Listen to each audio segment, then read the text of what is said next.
మరి సంఘ కాపరి పట్ల ఎలా ఉండాలి?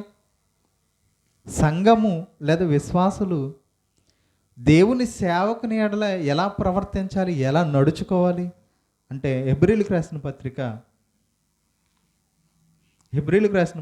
13వ అధ్యాయము,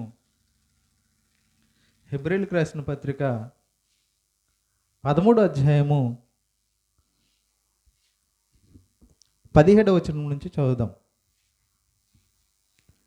హెబ్రీయులకు రాసిన పత్రిక, అపోస్తులుడైన పౌలు హెబ్రీయులకు రాసిన పత్రిక 13వ అధ్యాయం 17వ వచనం చదువుకుందాం.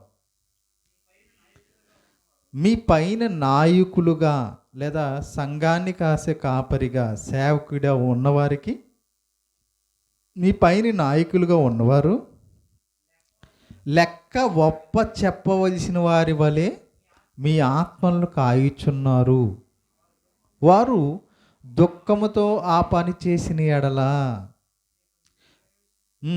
మీకు నిష్ప్రయోజనము గనుక దుఃఖముతో కాక ఆనందముతో చేయనట్లు వారి మాట విని వారికి లోబడి ఉండుడి. ఇదిగో మీ సంఘముగా విశ్వాసులుగా ఉన్నవారు సంఘ కాపరి పట్ల ఎలా ఉండాలంటే, మీ పైన వారు లెక్క చెప్పవలసిన వారే ఉన్నారు. మీ ఆత్మల కాయిచున్న వారు దేవుని ఎదుట మీ గురించి లెక్క చెప్పాలి. అంటే ఎందుకు లెక్క చెప్పాలి? వారు తప్పిపోతున్నారంటే నీ ప్రవర్తన ఒకవేళ బాగోలేకపోయినా తప్పిపోతారు. అంటే ప్రతి విషయంలో మిమ్మల్ని గూర్చి దేవునికి లెక్క చెప్పే బాధ్యత ఎవరికి ఉంది? సేవకుడికి ఉంది.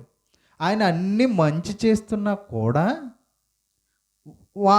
వారి మాట వెనక, సేవకుల మాట వెనక, వారు చెప్పింది చెయ్యక, వారికి లోబడక ఒకవేళ సంఘములో ఉన్నవారు ఉన్నారా?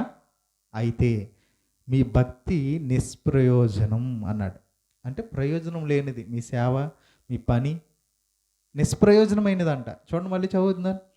వారు మీ పైన నాయకులుగా ఉన్నవారు లెక్క చెప్పవలసిన వారి వలె మీ ఆత్మలను కాయిచున్నారు, మీ ఆత్మలను కాస్తున్నారు. వారు దుఃఖముతో ఆ పని చేసిన ఎడల. ఎప్పుడు సేవకులు దుఃఖంతో పనిచేస్తారు చెప్పండి?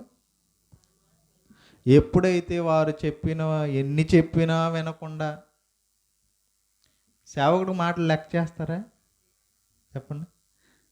దేవుని మాటలు చెబుతున్నా సేవకుని మాట వింటారా? దేవునికి లోబడి ఉండుడి అనే మాట మేము విన్నాం కనుక దేవునికి లోబడతాం. సేవకుడికి ఎందుకు లోబడాలి? దేవుడు ఏమంటున్నాడంటే, దేవుని తరపున మిమ్మల్ని నిలబెట్టింది పరిశుద్ధాత్మ దేవుడు. మీరు నాకు మాత్రమే లోబడ్డం కాదు, నా మాటలు చెబుతున్న సేవకుని కూడా మీరేం చేయాలి? లోబడి ఉండాలి. లోబడి ఉండడం అంటే ఏంటి? దుఃఖముతో కాక ఆనందముతో చేయనట్లు వారి మాట విని అంటే ఎవరి మాట వినాలి? సంఘం సేవకుడు మాట వినాలి. యథార్థంగా దేవుడు చెప్పిన విధంగా సేవ చేస్తున్న సేవకుల మాట వినాలి. ఎవరు అంటే సంఘం. సంఘములో ఉన్న విశ్వాసులంతా దేవునికి ఎలా అయితే లోబడి ఉంటారో అలాగే దేవుని సేవ చేస్తున్న సేవకుడు కూడా లోబడి ఉండాలి. ఒకవేళ వారి మాట వినకుండా మీరు అనుకున్న దాన్ని చేస్తూ ఒకవేళ ఉంటే, ఇంతకుముందే ప్రసంగి గ్రంథంలో ఒక మాట చదువుకున్నాం. యవ్వనుడా, నీ యవ్వన కాలం ముందు సంతోషించు, నీ కోరిక చొప్పున నీ హృదయములో ఉన్న సంతోషాన్ని బట్టి నీ ఆలోచన ప్రకారం చెయ్యి. అయితే వీటన్నిటిని బట్టి తీర్పు దినమున లెక్క చెప్పాలి. ఆయన ఎదుటి నిలబడతావు. ఇప్పుడు సేవకుడు చెప్తున్నా వినట్లేదు అనుకో, నువ్వు తర్వాత నా ఎదుటి కాదు, నాకు ఏదో కారణం చెప్పేస్తావు, కానీ ఎవరి ఎదుటి నిలబడాలి నువ్వు? అది అంటే ఇక్కడ ఎదురుగా కనిపిస్తున్న సేవకుడు మాట వినను, నువ్వు కనిపించని దేవుని మాట వింటావా? ఆయనకు లోబడతావా? మరి ఇక్కడ చెబుతున్న మాటలు కూడా ఎవరివి? అంటే దేవుడి మాట చెబుతున్నా నువ్వు లోబడట్లేదంటే మరి దేవుడు అదే చెప్తున్నాడు, లోబడి ఉండు లేకపోతే నిష్ప్రయోజనం అంటున్నాడు. ఓకేనా?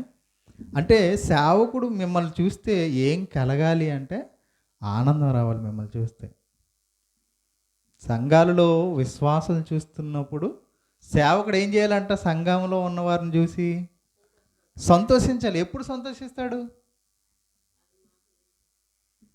ఎప్పుడైతే సేవకుడు ఎప్పుడు సంతోషిస్తాడో తెలుసండి? ఎప్పుడు సంతోషిస్తాడో తెలుసా? ఒకసారి యోహాను పత్రిక చదువుదాం. ఎప్పుడు సేవకుడు సంతోషిస్తాడో అక్కడ రాయబడింది.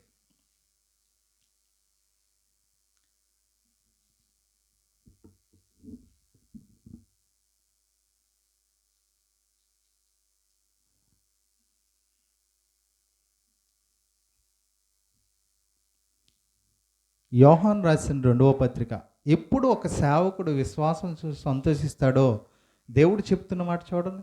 యోహాను రాసిన 2వ పత్రిక 1వ అధ్యాయం, 1వ అధ్యాయం 4వ వచనం చదవండి. తండ్రి వలన మనము ఆజ్ఞను పొందిన ప్రకారము నీ పిల్లలందరూ, అంటే సంఘములో ఉన్న విశ్వాసులందరూ సత్యమును అనుసరించి నడుచుచుండుచేట కనుగొని, సత్యము అనుసరించి నడుచుచుండుట కనుగొని బహుగా సంతోషించుచున్నాను. బహుగా అంటే సంఘ కాపరికి ఎప్పుడు సంతోషం? దేవుడు చెప్పిన విధంగా, దేవుడు చెప్పిన మాట ప్రకారం ఎప్పుడైతే వారందరూ నడుచుకుంటున్నారో, అనుసరిస్తూ తన జీవితంలో జరిగిస్తున్నారో, అప్పుడు సంఘ కాపరికి సంతోషం. చూడండి, అది కూడా పక్క అధ్యాయంలో కూడా రాయబడి ఉంటుంది. అదే 3వ యోహాను పత్రిక.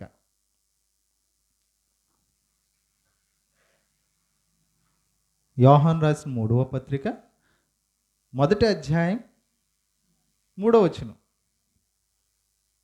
3, 4 వచనాలు. యోహాను రాసిన 3వ పత్రిక 1వ అధ్యాయం 3, 4 వచనాలు. నీవు సత్యమును అనుసరించి నడుచుకునిచున్నావు గనుక సహోదరులు వచ్చి నీ సత్య ప్రవర్తన గూర్చి సాక్ష్యం చెప్పగా విని బహుగా సంతోషించి తిని, నా పిల్లలు సత్యమును అనుసరించి నడుచుకునుచున్నారని వినుట కంటే నాకు ఎక్కువైన సంతోషము లేదు. అంటే సేవకుడు సంఘాన్ని చూస్తున్నప్పుడు, సంఘములో ఉన్న విశ్వాసులు వాక్యానుసారంగా బ్రతుకుతున్నప్పుడు, దేవుని మాటలకు లోబడి బ్రతుకుతున్నప్పుడు సంఘ కాపరికి సంతోషం. ఒకవేళ నడవట్లేదు అనుకోండి, సంఘ కాపరి దుఃఖపడతాడు. దుఃఖపడితే మీ భక్తి నిష్ప్రయోజనం. ఓకేనా? అంటే సంఘ కాపరి ఎడల సంఘం ఎలా ఉండాలో